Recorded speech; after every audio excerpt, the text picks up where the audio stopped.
Okay, thank you very much. First question first. Is it the norm for the US to make such a pronouncement?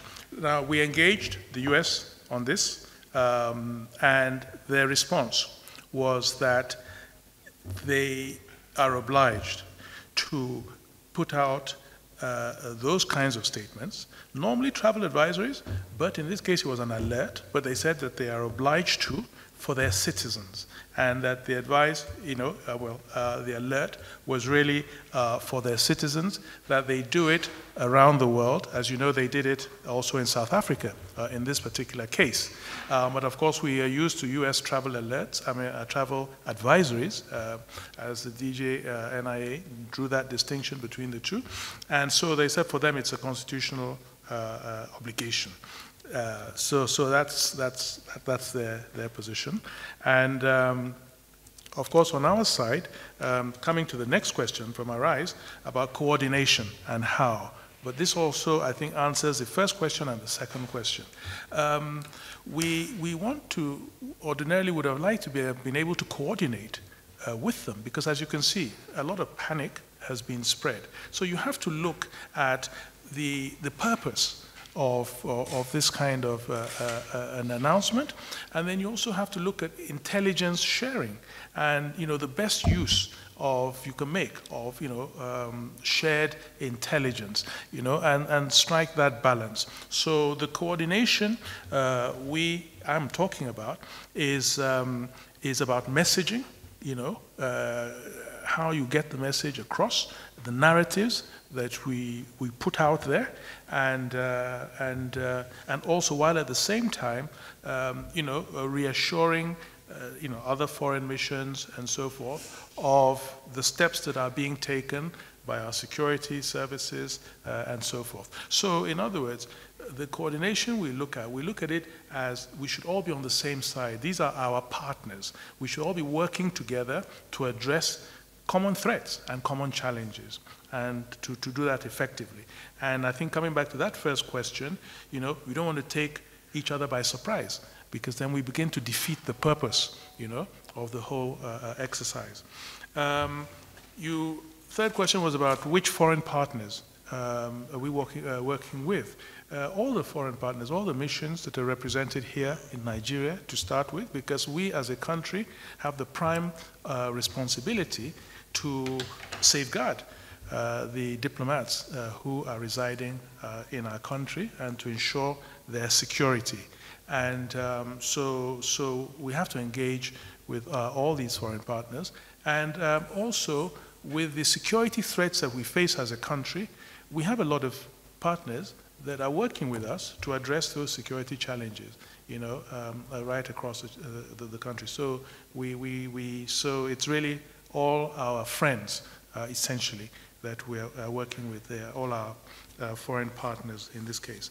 On the issue of British Airways, my understanding actually is that those flights were not because of the alerts, or that particular flight was not diverted to Lagos or cancelled because of the alert, but it had been done before, and a lot of it has to do with, as you know, the ongoing issue with foreign airlines. So it's in that context and not in the context of security alert, to my knowledge, and I understand this is the case. And of course, then the fifth question was what kind of cooperation are we talking about with the US? As you know, the US is a partner in the fight against terrorism, and so our cooperation with the US is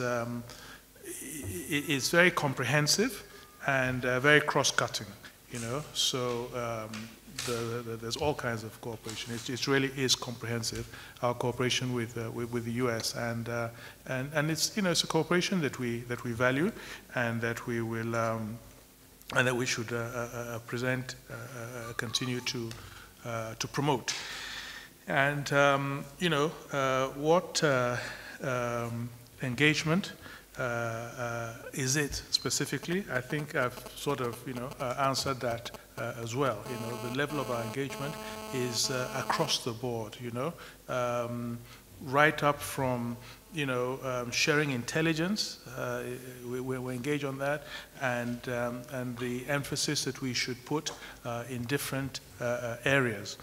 But ultimately, as I said, it's also important not to create panic within the country, as I mentioned earlier. That is the messaging, and so for us to work together, not to defeat the purpose of what we're trying to achieve, which is full security in our country, and for all of us to work towards that with our partners and with ourselves, and not to work at cross purposes. And of course, creating panic in our country will have all kinds of multiplier effects, and especially if we feel that the intelligence does not also warrant that.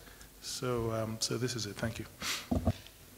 Clarification on the arrests that I referred to. Yes, arrests have been made. You must remember that Nigeria has been engaged in an asymmetric conflict for quite a number of years. And the arrests I'm talking about are not necessarily in relation to the alerts that were issued by the U.S. Embassy.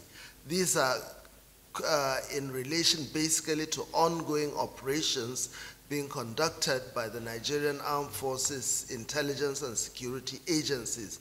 Now, I mentioned that just to allay fears that these people, these organizations have continuously been on their toes. They've continuously engaged other entities, other groups, and this has resulted in arrest of several elements, not necessarily associated with this alert, but with the various cells in different parts of the country. So this is just to illustrate the fact that the security agencies have been doing their work, and there's no need for people to be made to panic unnecessarily. There was another question that someone asked.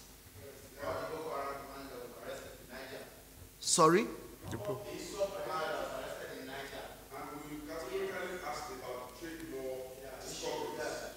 Yes, but you don't expect me to divulge some of this information because these are ongoing investigations. People are being exploited, in relation to the ongoing operations.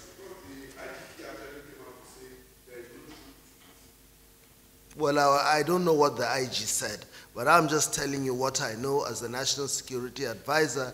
The intelligence agencies, the defense and security law enforcement agencies have continuously made arrests. And it's not just a matter of the last 2 weeks or 3 weeks or 2 months.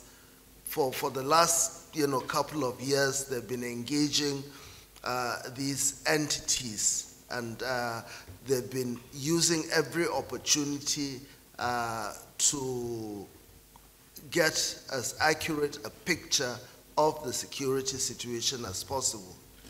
So, first, don't you think Nigerians would want to know, since this alert was raised, you are saying now that citizens should be calm, shouldn't worry about that. Yemi, Duro, wait. Yemi, the alert was targeted at the citizens of the United States residing in Nigeria in Abuja, not at the larger Nigerian society. Now, if that thing has cascaded to give a different impression, coloration, there's nothing anybody can do. The damage, whether it is intended or unintended, the damage has been done. People's minds have been, attuned to a state of insecurity, which is quite bad. There's nothing we can do. If the U.S. Embassy has gone out to give an advisory to its citizens and it has also affected other people. But what I want you to know is that the advisory was issued to their citizens. As far as we are concerned, our own citizens are not in peril. So is it correct to say that this alert issued by the U.S. citizens was a false one, as I did yesterday? It wasn't false alert. Why would they issue false alerts to the citizens in Nigeria, in Abuja, as you specified? Also, the reason I asked the question I asked is to be sure whether U.S. got across to Nigeria to share intelligence on what they do we've been sharing intelligence with not just the US, but with other partners. And we've been acting on the intelligence we've been working. Has anything happened so far? No, nothing has happened.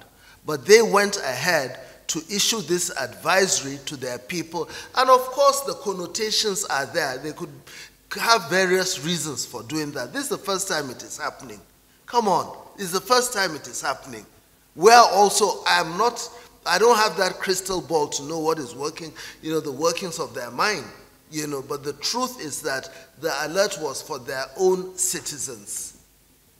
Probably the way in which it was released became complicated at the end of the day. Because some people are some people are actually translating this to mean something else. These are conjectures. There's nothing, that is specific. You are right. There will be a lot of interpretations of this alert. It is an unnecessary distraction. As far as we are concerned, the safety, the security of Nigerians is paramount, and as far as we know, there's nothing untoward so far. Nigerians should be allowed to go about their legitimate undertakings without being put in a tight spot. The country is safe, Abuja is safe, the security elements are doing the best that they can. That is the most important thing. Talking about a specific issue here, so that one is a different thing, what the Southeast governors are working on. Exactly. To round up, we just want you to understand the situation. There is no need to, aggravate a situation that is not that dire. Nigerians should please not allow themselves, because at the end of the day, it will disrupt everything, economic, whatever, people going to school and so on and so forth. The important thing is for you to realize that that alert had a different purpose.